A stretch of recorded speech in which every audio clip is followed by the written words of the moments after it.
So I think it's probably hard with every technique in the beginning.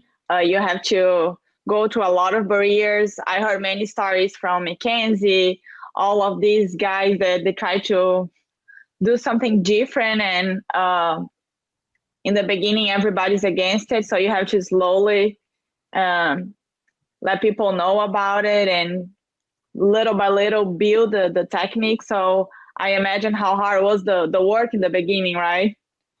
Yeah, at the beginning, again, there's, certainly, I mean, change is always threatening to anyone. And, I'm sure there's going to be a new concept that's going to come in, and Jim and I are going to be the same in the sense we're going to go, no, how dare you do that? And so that's just human nature.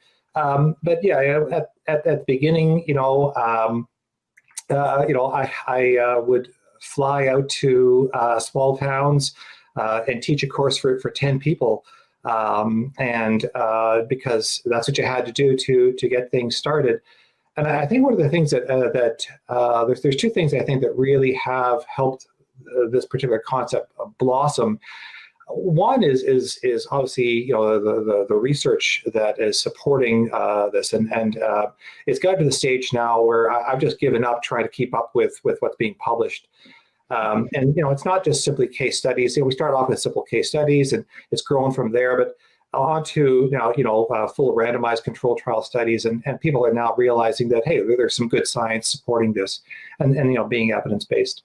I think though the thing that really made people sort of start embracing this is the immediate change happening right there on the clinic floor with your patients.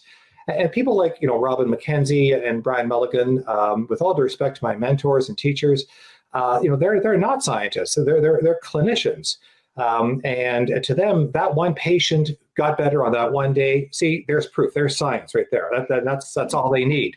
And then they're right. That the N of one still has value to us. And I think again, what has helped the acceptance of this is those two things. One is therapists seeing this immediate change right there in front of them, not after 10 weeks and then, gee, I guess the patient may be better, but instantaneous change right there on the clinic floor, and durable change as well.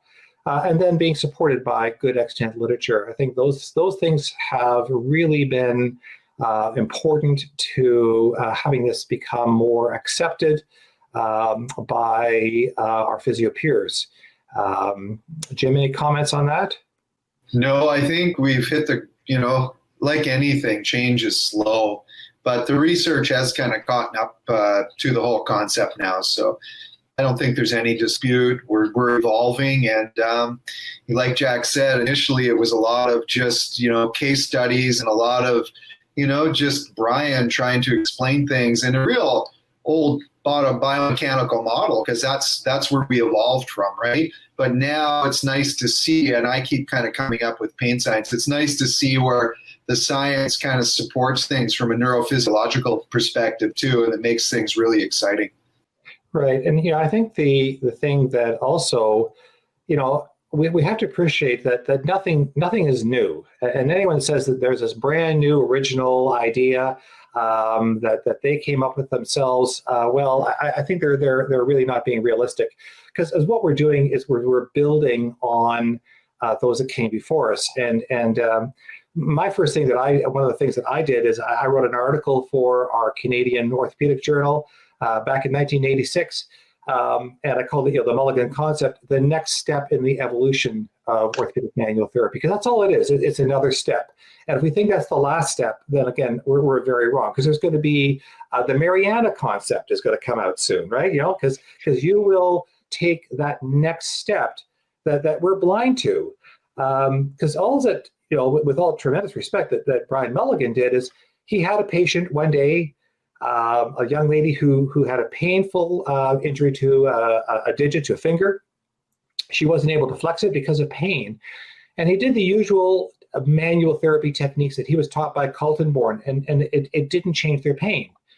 Now, he did do a mobilization, and by chance, he held it there and said, well, can you bend your finger now? And the patient's finger bent without pain. She says, my finger bent. And he says, well, of course. Now, he has absolutely no idea what he was doing on that given day.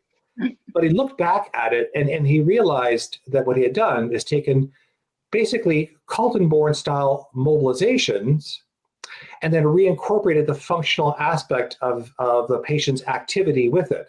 He did a mobilization with movement. So it wasn't something, heretical. It wasn't something that was, against the law.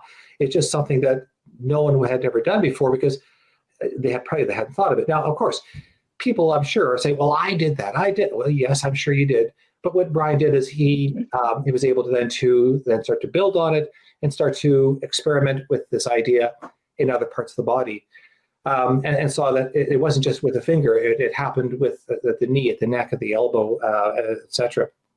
And so he was able to grow it out from that one experience with that one patient. And if you stop and think of it, that's absolutely no different than what Robin McKenzie did with his Mr. Smith. And a lot of people don't actually know is that Brian Mulligan and Robin McKenzie grew up in the same small town in New Zealand, 1 year apart from each other. And they went to physio school 1 year apart from each other. And so again, to me, there's a razor's difference between what Robin McKenzie is doing from a clinical reasoning perspective and what Brian Mulligan is doing. There's really not an awful lot of difference. It comes down to the difference between physiological direction of preference, McKenzie's ideas, and accessory direction of preference, Mulligan's ideas. It's